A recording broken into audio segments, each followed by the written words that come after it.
a military operation that unfolded not over weeks, but in just 7 hours. 7 hours that reshaped the battlefield calculus in Eastern Europe. 7 hours that left Russian command structures scrambling for answers. 7 hours that demonstrated a level of coordination Western allies had not anticipated. What Ukraine did in the midnight hours of this morning crossed a line that Moscow had hoped would hold. And when that line broke, the Kremlin did not hesitate. They responded with fury, confusion, and a scramble that revealed just how unprepared they were for what happened. But here's the critical detail that changes everything about this story. Ukraine's midnight operation wasn't just successful, it was stunning in its precision, devastating in its scope, and calculated in its timing. This wasn't desperation. This was strategy. And tonight, we break down exactly what happened, why it happened, and what it means for the weeks ahead. For several weeks now, there had been signals, not from official government statements, not from formal military briefings, just signals that Ukraine was preparing something unprecedented. Ukraine has been resilient, yes, but they have been methodical in their resilience. Their moves have followed a certain rhythm, a predictability, almost a pattern that Russian intelligence had learned to anticipate. But what set off alarm bells in Moscow and Washington alike this week was that the pattern went silent. Intelligence analysts who monitor Ukrainian military communications know the indicators. The frequency of encrypted transmissions, the movement of specialized units, the repositioning of long-range assets, the sudden reduction in public messaging from military leadership, all of that went quiet, and whenever Ukraine goes quiet, it means something is about to get loud. Western intelligence agencies had been tracking unusual activity along the southern front for days.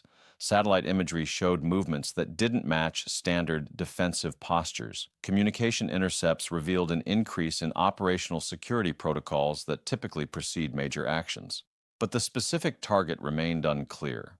Some analysts believed Ukraine was preparing a localized counteroffensive near Zaporizhia. Others suspected a push toward Russian logistics hubs in occupied Donetsk. A smaller contingent warned that something larger was in motion, something that would change the nature of the conflict itself. They were right, but even they underestimated what was coming. Early this morning, at approximately 02:30 local time, NATO monitoring stations detected what they described as coordinated multi-domain activity, including drone swarms operating in configurations that had not been observed in over 18 months of conflict. These are the kinds of assets that Ukraine only deploys when they are signaling something very specific: strategic escalation, operational breakthrough, or a decisive message to Moscow. Western observers didn't know which category this fell into, or whether it fell into all three at once, but what they did know was that Ukraine was changing its operational posture. And when a nation at war shifts posture without explanation, even by small measures, every major power pays attention. Within 90 minutes of the first detected activity, reports began flooding in from multiple sources. Ukrainian Special Operations Forces had crossed into territory that Russia had considered secure. Long-range precision strikes had targeted facilities deep behind the front lines. Electronic warfare systems had disrupted Russian command and control networks across an area spanning nearly 200 kilometers. This wasn't a raid. This wasn't a probe. This was an operation that had been planned for months, executed with precision that surprised even Ukraine's closest allies, and designed to deliver a message that Moscow could not ignore. The Kremlin's initial response was silence. That silence lasted nearly 4 hours, and in those 4 hours, the shape of this conflict changed. The statement issued by Russian Defense Ministry officials this morning was not normal. It was not routine. It was not symbolic. It was urgent. Source after source, briefing after briefing, described Ukraine's move as provocative, unprecedented, and perhaps most importantly, operationally successful in ways that exposed vulnerabilities Moscow had denied existed. But Russian military doctrine only works if the adversary hesitates. Ukraine did not. In fact, their operation today was among the most sophisticated we've seen in this conflict. Here's what we know. Within 3 hours of the initial assault, Ukrainian forces had neutralized air defense systems protecting key Russian logistics nodes. These weren't the older Soviet-era systems that have been targets before. These were modernized S-400 components, systems that Russia only deploys when they are preparing to defend strategic assets. Simultaneously, Ukrainian drone operators executed what military analysts are calling a masterclass in swarm tactics. Dozens of unmanned systems overwhelmed Russian electronic countermeasures, creating windows for precision strikes that followed within minutes. The targets were not random, they were selected with intelligence that suggests deep penetration of Russian operational planning, and that's what has Moscow scrambling. Tonight, Pentagon sources confirmed that Ukrainian forces launched precision strikes on Russian command facilities, including a regional headquarters that had recently been reinforced for what analysts believe was a planned winter offensive. Ukraine struck before Russia could execute. They hit communication nodes, they hit ammunition depots that had been receiving shipments for weeks, they hit fuel storage facilities that were likely preparing to support armored operations. In other words, Ukraine targeted the nervous system of Russia's southern military infrastructure, the coordination that would have made their offensive operational. This is what made Western intelligence warnings so urgent in recent days. Russia's force buildup wasn't just symbolic, it was actionable. It represented the kind of concentration that could break through Ukrainian lines if left unchecked. And Ukraine, understanding that fully, responded with force, not recklessly. Not impulsively, but strategically. They didn't waste resources on symbolic targets. They didn't broadcast their intentions through public channels. They hit the logistics that make military operations possible. They hit the command structures that coordinate complex movements. And they did it in a window so narrow that Russian response systems couldn't adapt. Military analysts are now describing this as one of the most effective combined arms operations of the entire conflict. The integration of special forces, drone warfare, electronic systems, and precision munitions demonstrated capabilities that many observers believed Ukraine had not yet developed. They were wrong, and here's where the story becomes even more significant. Intelligence sources now believe that Russia's recent force concentration was designed to test the resilience of Ukrainian defenses after months of grinding attrition warfare. Moscow wanted to see whether Kiev would respond with caution, defensive repositioning, or diplomatic signals of flexibility. But instead, the opposite happened. Ukraine didn't signal caution. They launched an operation that was so precise, so devastating, that even hardliners in the Kremlin noticed. You don't get Moscow's attention easily, but tonight, Ukraine did. Defense analysts speaking with international media under anonymity described Russia's strategic shift as posturing, a way to pressure Western support networks while testing Ukrainian operational limits. But Ukraine proved today that they remain both capable and unpredictable. Their strikes were not only effective, they were timed so precisely that Russian air defense systems were still transitioning to alert status when the first munitions arrived. That timing matters because it shows intelligence penetration that Russia cannot easily address. It shows that Ukraine is not simply reacting to Russian moves. They are anticipating them. They are inside the decision cycle of their adversary, and that capability, on more than any single weapon system, is what has Moscow scrambling tonight. As reports continued coming in throughout the day, we learned more about the scale of Ukraine's operation. Special operations units carried out infiltration missions across multiple sectors, forcing Russian commanders to divert resources from offensive preparations to defensive postures. Air defense suppression teams targeted radar installations that had been upgraded in the last 3 months. Electronic warfare units operating from mobile platforms reportedly disrupted communication networks used by Russian forces to coordinate logistics across the southern front. This wasn't just a strike, this wasn't just a counterattack, this was strategic disruption. This was operational dominance demonstrated in a single night, and operational dominance is the one thing Russia has struggled to maintain since the earliest weeks of this conflict. For every advance they have made, Ukraine has countered with something that complicates their calculations, extends their timelines, and forces them to reconsider assumptions. Tonight was the most dramatic example yet. The scope of the operation suggests months of preparation. The precision suggests intelligence assets that Russia had not detected. The timing suggests strategic patience that defies the narrative of Ukrainian desperation. And that narrative, the idea that Ukraine is simply surviving rather than fighting, died tonight. Remember, Russia thought this winter would break Ukrainian resistance. They thought energy infrastructure attacks would shatter civilian morale. They thought Western support would fracture under political pressure. They thought time was on their side. But tonight, the exact opposite is happening. Ukrainian military capabilities are demonstrating growth, not decline. Western support systems are accelerating, not retreating. Russian assumptions are proving wrong at exactly the moment Moscow needed them to be right. This is not the conflict Russia planned for. This is not the adversary they believed they were fighting, and this is not the timeline they expected. Every strategic assumption that guided Kremlin planning has been challenged by events on the ground. Every calculation about Western resolve has been undermined by continued support. Every prediction about Ukrainian collapse has been contradicted by operations like tonight's. Moscow is fighting a war they do not understand against an adversary they consistently underestimate. And that fundamental miscalculation is proving more costly than any weapon system.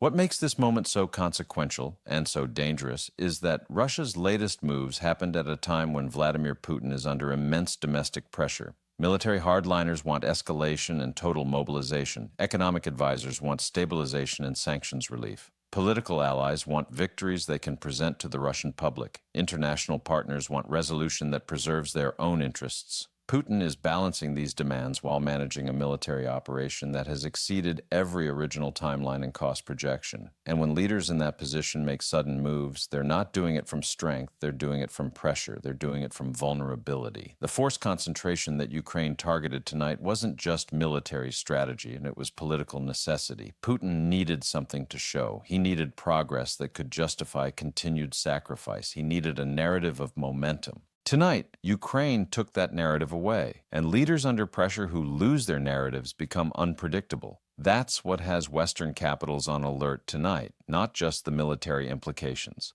the political ones. NATO's emergency assessment, now being distributed to member states, was designed to signal that the alliance is not willing to allow this moment to spiral into broader escalation.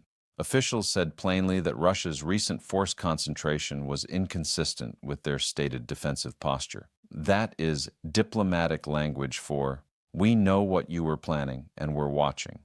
You don't usually hear that tone from NATO headquarters unless something serious is at stake. The speed of the alliance response suggests that tonight's Ukrainian operation was not a complete surprise to Western partners.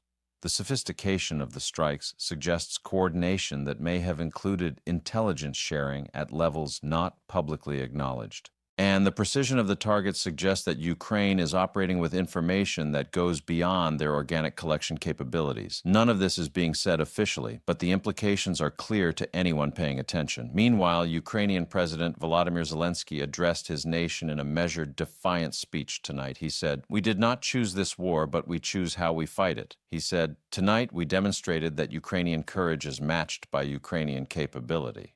And he said, "To those who believed we would simply endure, yet we do not endure, we prevail." These are not rhetorical flourishes. These are statements from a nation that understands just how high the stakes have become. Zelensky's tone tonight was notably different from recent addresses. There was less appeal for support and more declaration of capability. There was less focus on suffering and more emphasis on achievement. There was less defense and more assertion. Ukraine is changing its narrative, and that narrative shift reflects a strategic confidence that tonight's operation was designed to demonstrate. Here's what makes the situation even more concerning. Russia's response tonight wasn't isolated. Along with immediate military repositioning, Russian naval assets in the Black Sea also increased activity patterns. Belarusian military forces conducted unscheduled exercises near the Ukrainian border. Russian cyber operations increased attacks targeting Ukrainian government systems. All of this happened within the same 12-hour window. When Moscow moves multiple pieces at once, it means something larger is underway. The coordination suggests that Russia had contingency plans ready, responses designed for exactly this kind of scenario. The speed suggests that these responses were not improvised but prepared. And the scope suggests that Moscow views tonight's Ukrainian operation as something that requires strategic response, not tactical adjustment. This is escalation, not the uncontrolled spiral that everyone fears, but deliberate, calculated escalation designed to demonstrate that Russia retains options. The question now is whether those options will be exercised, and how Ukraine and its allies will respond if they are. Military analysts are now considering several possibilities. One is that Russia is preparing an accelerated offensive to reclaim momentum before Western support can be reinforced. Another is that Moscow is attempting to create conditions for diplomatic intervention that might freeze current lines of control. A third possibility, the one worrying officials the most, is that Russia is preparing to expand the scope of the conflict through asymmetric escalation that tests NATO's commitment to collective defense. But tonight, Ukraine took that card off the table. They didn't wait for Russian initiatives. They didn't defer to diplomatic timelines. They didn't accept the role of passive defender. They demonstrated that they will strike first when circumstances demand it, and that capability changes every calculation Moscow has been making. What we're watching now is a test of resolve. Russia wants to see whether tonight's operation represents a one-time achievement or sustainable capability. Ukraine wants to show that they can operate at this level consistently, not just occasionally. NATO wants to prevent escalation while maintaining credible deterrence.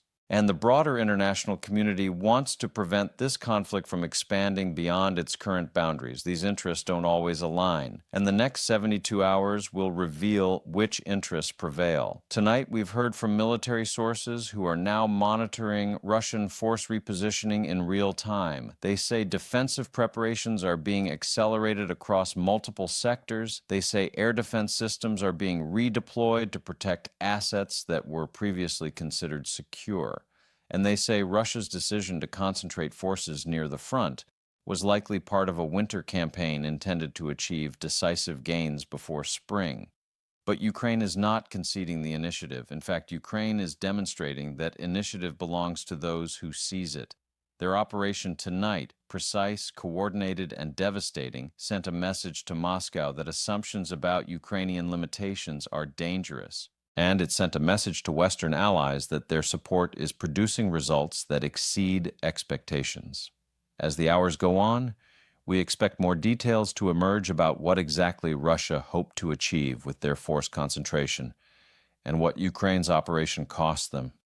But what we do know is that Ukraine's midnight strikes were timely. They disrupted preparations that could have threatened Ukrainian positions. They demonstrated capabilities that reshape battlefield calculations, and they sent a message that resonates far beyond the front lines. What happens next will depend on what Russia does in the next 72 hours. If they escalate further, this moment will be remembered as the beginning of a new phase. If they pause to reassess, Ukraine and its allies have already shown they are prepared for either outcome. They have shown they are ready to respond, they have shown they are ready to fight, and they have shown they are ready to win. And tonight, for the first time in months, Russia appears to be reacting rather than acting. The Kremlin is quiet, too quiet. And when Moscow is quiet, it means they are calculating. It means they are choosing their next move carefully. Because tonight, Russia learned something they should have understood long ago. Ukraine will not wait to be attacked. Ukraine will not accept the role assigned to them. And Ukraine will strike with precision that defies every assumption their adversaries have made. This story is far from over. But tonight, one thing is clear. The midnight hours changed everything. The balance of initiative has shifted, and the next chapter of this conflict will be written by those who refuse to accept defeat, and we will be here watching every detail as the next phase unfolds. This has been an urgent report on Ukraine's midnight operation and Russia's scrambling response. The situation remains fluid, and we will continue to bring you updates as they develop. Stay informed, stay vigilant. And remember, in conflicts like this, the truth matters more than ever.